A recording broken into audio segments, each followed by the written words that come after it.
সামনে আসছে গণেশ চতুর্থী, আর এই গণেশ চতুর্থীতে গণেশের সবথেকে প্রিয় প্রসাদ হলো মোদক। আজকে আমি খুব সহজেই এবং তাড়াতাড়ি বানিয়ে নেওয়া যায় এইরকম একটা মোদকের রেসিপি শেয়ার করব।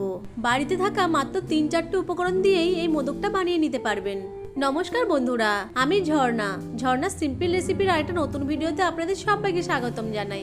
কেমন আছেন সবাই? আশা করছি ভালো আছেন। চলুন তাহলে মোদকগুলো বানিয়ে নিই। মোদক বানানোর জন্য প্রথমেই গ্যাসের ফ্লেম অন করে একটা ফ্রাইং প্যান বসিয়ে তাতে 1 চামচ ঘি দিয়ে ঘিটাকে গলিয়ে নিচ্ছি। ঘিটা গলে গেলে এর মধ্যে দিয়ে দিচ্ছি মেজারিং কাপের 1 কাপ সুজি।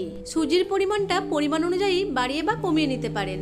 গ্যাসের ফ্লেমটা লোতে রেখে সুজিটাকে ঘিয়ের সাথে মিশিয়ে নিয়ে নেড়ে চেড়ে একটুক্ষণ সময় ধরে ভেজে নেব। খেয়াল রাখতে হবে যাতে সুজির কালারটা চেঞ্জ না হয়ে যায়।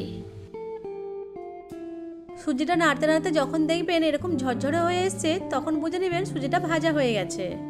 এরপর সুজির মধ্যে দিয়ে দিচ্ছি 1/2 চামচ মতো এলাচের গুঁড়ো। আমি এখানে 6-7টা ছোট এলাচ নিয়ে ভেতরে বীজটাকে বের করে গুঁড়ো করে নিয়েছি। দিয়ে দিচ্ছি 1/2 বাটি মতো নারকেল কোড়া। আমি এখানে প্রথমে নারকেল কোড়াটাকে শুকনো কড়াই নেড়ে নিয়েছি। আপনারা চাইলে এখানে ডেজিকেটেড কোকোনাটও ব্যবহার করতে পারেন। এখন সবকিছু উপকরণকে খুব ভালো করে মিশিয়ে নিচ্ছি। এখন সুজির মধ্যে দিয়ে দিচ্ছি পরিমাণ মতো চিনি। আমি এখানে 1/2 কাপের থেকে একটু কম চিনি ব্যবহার করেছি। চিনিটা আপনারা আপনাদের প্রয়োজন মতো যতটা মিষ্টি খেতে পছন্দ করবেন সেই পরিমাণ অনুযায়ী দেবেন। গ্যাসের ফ্লেমটা লোতে রেখেই চিনিটাকে নেড়ে চেড়ে ভালো করে মিশিয়ে নিচ্ছি।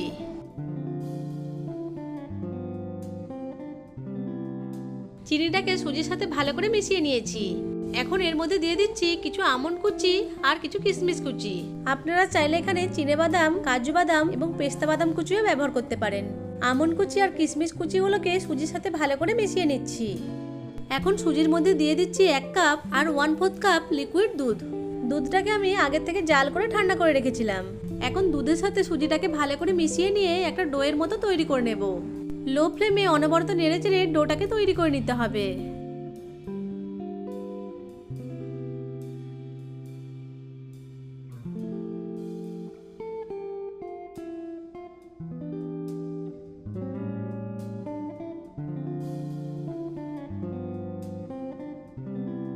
দেখুন সুজিটা শুকিয়ে এসেছে এবং ডোয়ের মতো তৈরি হয়ে যাচ্ছে।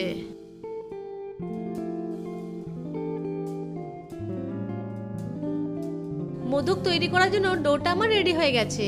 এখন এই সুজির ডোটাকে একটা প্লেটে নিয়ে হালকা একটু ঠান্ডা করে নেব। হালকা গরম থাকা অবস্থায় সুজির ডোটাকে এইভাবে একটু মথে নেব। এরপর মোদকগুলো তৈরি করে নেব। তার জন্য আমি এখানে একটা মোদক তৈরির মোল্ড নিয়ে নিয়েছি। এরপর অল্প করে সুজির মিশ্রণ মোল্ডের প্রত্যেকটি পাপড়ির মধ্যে নিয়ে আঙুল দিয়ে একটু ভালো করে চেপে দেব।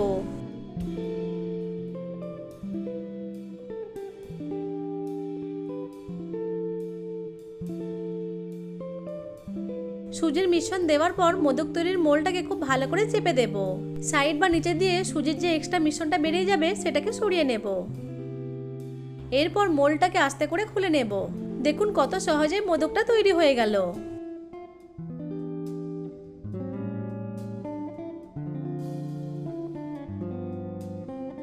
এইভাবে এক এক করে সব মোদকগুলো তৈরি করে নেব। গণেশ চতুর্থী উপলক্ষে আমরা অনেক রকমভাবেই মোদক বানিয়ে থাকি। তবে এইভাবে মোদক বানালে মোদকগুলো যেমন তাড়াতাড়ি তৈরিও হবে তেমন খেতেও কিন্তু খুবই অপূর্ব এবং অসাধারণ হয়। এইবারের গণেশ চতুর্থী উপলক্ষে বাড়িতে একবার এইভাবে মোদক বানিয়ে দেখতে পারেন।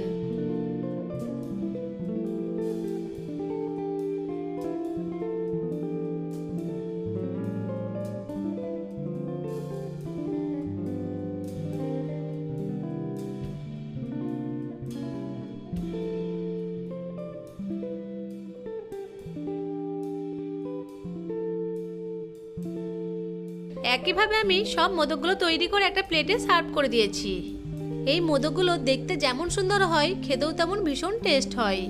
আশা করছি আজকের মোদকের রেসিপিটা আপনাদের কাছে ভালো লেগেছে। ভালো লেগে থাকলে ভিডিওটাকে লাইক, কমেন্ট এবং শেয়ার করে দেবেন। ভিডিওটা ইউটিউব থেকে দেখে থাকলে চ্যানেলটিকে সাবস্ক্রাইব করে পাশে থাকা বেল আইকনটিকে অন করে রাখবেন।